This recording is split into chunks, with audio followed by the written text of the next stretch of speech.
There we go. Okay, we're good to go. Hello, everybody, and welcome back to our third installment of What If Wednesday. I almost forgot how to do this because it's been a couple weeks since we did it, but I think we're all rolling here. Megan, how's it going today? Morning, I'm good. Good, good. Are you ready? Coffee, I'm good, yeah. Oh, nice. I got my lime water. Lime water.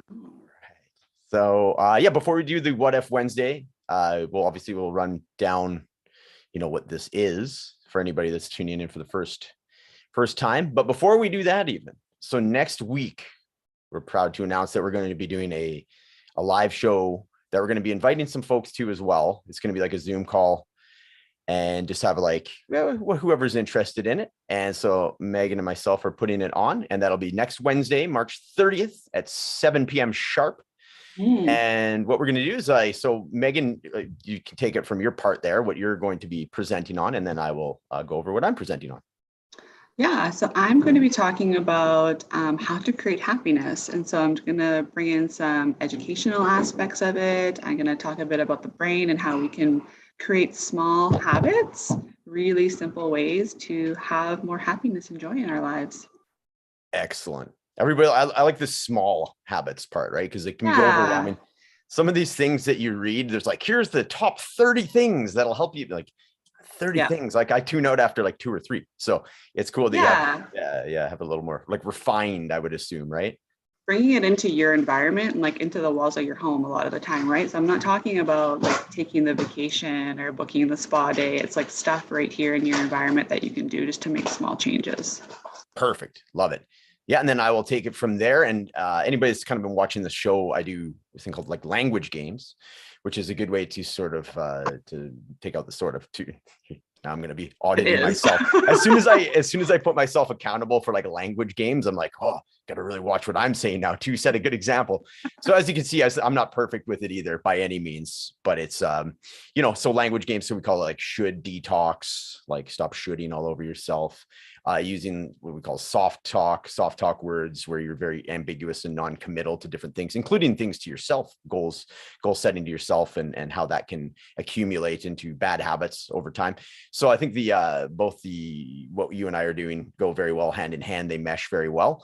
So that's what I'm going to be doing as well. After that is just getting into some more interactive language games. So that's why it's good to have some people involved too. So I will be sending out some invites, and if anybody's watching this and interested, by all means hit one of us up and we can definitely send it to you. Basically what it'll be is we get your email address, we send a Zoom invitation to you, and then you just log in and we're all part of the Zoom call. And as long as you're fine with being presented in a video that's posted and everything, that's the only other thing to be wary of as well, or be aware of more than anything. So that should be fun. And then where that comes from, hopefully we're kind of in talks about doing some events in the local rec centers, because basically every community and neighborhood here in Edmonton has a beautiful rec center that has these rooms that you can rent for pretty affordable. So more where that comes from, we're kind of in the talks about getting that going on as well. So exciting stuff. But I guess without further ado, let's do our What If Wednesday. So Megan, you had the best description of this. What exactly are we doing here on What If Wednesdays? What was my description before? Oh my gosh. The positivity push-up. Yeah. Right. Yeah. So we're talking about, what if and what could happen when we see things through like a positive lens, right? Looking at all the possibilities instead of all the negative things that could potentially come. Totally. I think for a lot of us can relate to this. Like when you wake up and if you're feeling overwhelmed or stressed, you immediately think of what the worst case scenario is going to be. I think the brain naturally does that anyways. You wake up, you're like, oh man, this isn't the best example, but a couple of weeks ago, I'd be like, it snowed. Great. The roads are going to be bad. I'm going to be late for work. And then you start this like, the snowball effect of negativity, whereas this is breaking that pattern consciously and going the other direction with it essentially. Right. So yeah. Cool. Excellent. Okay. Megan, do you want to go first? Yeah, so I'm going to talk about a past experience because I was reflecting today as I was driving to our office, because I haven't been to our office in so long because we've been working remote. And so I was reflecting on when I applied for my current job. And essentially I was like, what if this goes terrible? What if I'm making a terrible choice and I hate it? And then I was like, whoa, whoa, whoa, whoa, let's not even go there, right? Like, what if this is the best decision I could make for myself? What if this is a job that I am fulfilled in? I have more work-life balance. And because I was able to kind of push through that and push through the negative self-talk, I took the chance, applied for the job, got the job, obviously, because here I am a year later. Yeah. And it was awesome. And so I was just so grateful that I was able to push through that and use like the what ifs as a positive way of seeing the potential, like possibilities of what I could do with my career as opposed to negative. That's a perfect example. I love it. Excellent. Thanks for sharing that. That's great. Okay, so I'm going to do the future searching what ifs, I guess, the future plans. So just for today, yeah, so what do I got on the docket? So yeah, today I'm going to be sending out, I just created a like a slideshow PDF that I can send out to people. So what I'm trying to do is donate my time and services to like frontline workers who are coming out of COVID. So what if I send it out to Edmonton Transit, Alberta Health Services, and some of the recovery clinics in town here? What if I get, well, my goal, what if I get 1,000 coaching calls in one-on-one as in the next 2 years? That's my goal. So that's about, I forget exactly what it was, 2 a week or something like that. 2 a week for, or maybe it's more than that, 10 a week for the next 2 years. And just helping people like, coming out of COVID, it's these folks are going to have a lot of, PTSD. And I smile, but it's quite serious. Like I know my brother's a nurse in North Vancouver, and they're going through a lot. So I can only imagine. Yeah. So what if that works out well? I'm basically just finishing up that presentation. So what if that does very well and it helps a bunch of people? What if so I got a men's group I go to. I just started going. So what if I go to that tonight and I'm able to get some of this pent up? I've got a lot of frustration and yeah, and I'm not really sure where it's coming from. So what if I figure out what is creating this like feeling of rush and urgency and frustration that's has kind of had a black cloud over my mood for the last like week or so. So what if I can just release that, point it, figure out where it's coming from, articulate it in a safe environment, and then move forward from it. And what if we send out the invitations to our show next week and it's like standing room only, 40 people, we have to turn people away. There's so many of them. And then to further that, what if it goes so well that it explodes into this, like, this destination, like ongoing destination thing for people. And it values for both their lives and ours as coaches. So those are mine for today. That's awesome. So do you feel like the what if kind of thing that we're doing is almost like manifesting in a way? I believe it is, and it does. Yes, absolutely. Absolutely. Yeah. It's not a lot of people verbalize this or write it down, right? Or anything I'm finding. So as soon as you can articulate it, and I mean articulate it out, like, because it's one thing to say it in your head, because I've speak in sentence fragments, because I know, I finish my own sentences because I know where I'm going with it. So I often don't finish my own sentences in my inner dialogue. I'm like, yeah, I know what you're talking about. Right. It's kind of like that best friend that's like, yeah, I get you. No, stop talking.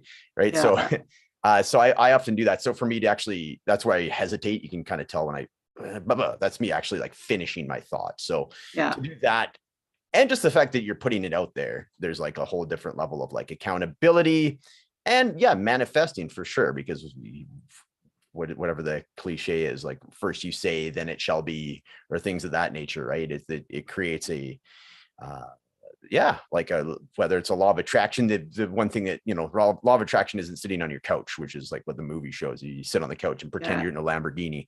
Law of attraction is also doing the work and meeting it halfway, but by verbalizing it, you're putting it out there, and it's gonna want to come back to you. So for sure, to answer your question, I believe it is. Yeah, absolutely. I feel like for me, when I use those kind of like what if statements in a positive light, it just helps me to move forward. Because if I get stuck in that negative, like, well, what if this happens? And what if it turns out really bad?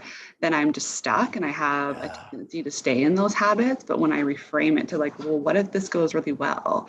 Then that's like the first catalyst movement of me going forward. And so when I reframed it in terms of my job, then I actually was like, no, like, what if this is what I'm supposed to be doing. And then I was able to take the step forward and actually send in the application, right? Oh, wow. I just saw a video, maybe you saw it too, that Mel Robbins posted about how people just need to take the first step, right? And it was a video about showing people like on a diving board and on the edge to do a zip line, and how that first step is like the scariest part, because they're probably thinking to themselves, well, what if this breaks? Or like, what if I belly flop? Or what if this Mhm. hurts? Or what if I Mhm. fail, right? But Mhm. what if everything goes well? What if it's exciting? What if it's fun? What if it's everything you wanted? Totally. Ooh, I love that. Yeah, that's much more yeah, much more like practical too. I like that's what I like about you is like you have very just, you know, yeah, like just the 1%, just the slight changes that anybody can do. And it's very practical. So good, Yeah. great advice and great And then I was just going to share one other thing quickly, because like of course. everything in my day is always so serendipitous. So I saw another quote this morning on Instagram actually, and it said that the farmer who waits for every storm cloud to pass will never plant. I was Mm, like, oh, that's so good. totally. That's Like you're really never good. going to have the perfect moment, right? Yeah, for sure. That's that kind of reminds me too of the farming one. Reminds me of a really good quote too. I've heard it a few different times as well. It's like the best time to plant an apple tree was 10 years ago, but the second best time is today. Yeah. So, right. It's just, so, you know, Is now. instead of just like, oh man, I'm so behind, like, oh, just blah, blah, blah. Just do it. Just do it now. And you, right. First step can be, yeah, for sure. Can be the most challenging, but then you got some forward momentum, right? It's all about getting unstuck. So awesome. Yep. No, I love that. Thanks, Megan. That was great. Yeah, for sure. Excellent. Okay. Well, everybody, that's another edition of What If Wednesday. This seems to be our easiest one to connect on. This one and then the Toastmasters. I kind of missed that one actually. The Toastmasters has been fun. So hopefully we can get that done. But I know well, you know what? It was good to kind of take a little bit of a breather. And I know you've been super crazy busy the last couple of weeks as well. But yeah, hopefully we can get back into it a little more regular basis here. But yeah, this one's fun. I really enjoy What If Wednesday. So Me too. everybody, thanks for watching. Thanks, Megan, as always, for coming on.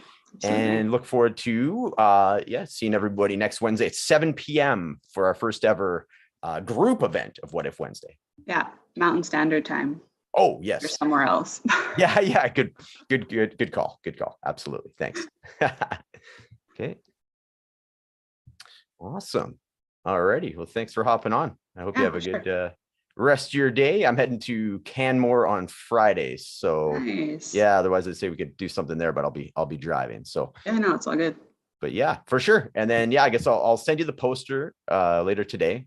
So we can if you want to post it on your Yeah, whatever. And totally. then yeah, other than that, have a great rest of your week. And yeah, we'll talk closer to the event. We'll get some planning going on. Yeah, that sounds good. Okay, have a Awesome. good day. Yeah, same. Bye-bye.